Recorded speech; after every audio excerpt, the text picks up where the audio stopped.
राष्ट्रहित टाइम्स, राष्ट्रहितासाठी समर्पित news channel. Rashtrawadi काँग्रेसचे प्रमुख आणि महाराष्ट्राचे उपमुख्यमंत्री अजित पवार यांचा बुधवारी 28 जानेवारी रोजी बारामतीजवळ विमान अपघातात मृत्यू झाला।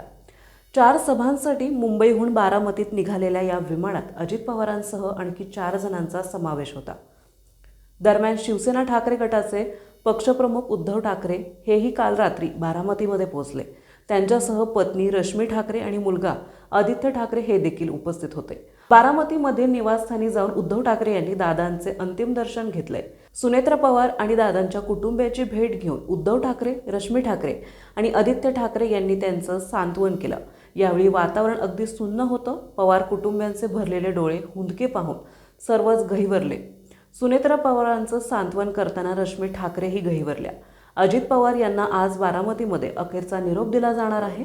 बारामतीतील विद्या प्रतिष्ठानच्या मैदानात आज सकाळी 11 वाजता अजित पवार यांना आज बारामतीमध्ये अखेरचा निरोप दिला जाणार आहे। बारामतीतील विद्या प्रतिष्ठानच्या मैदानात आज सकाळी 11 वाजता अजित पवारांवर अंत्यसंस्कार होणार आहे। यावेळी केंद्रीय गृहमंत्री अमित शहा उपस्थित राहणार असल्याची माहिती समोर येत आहे।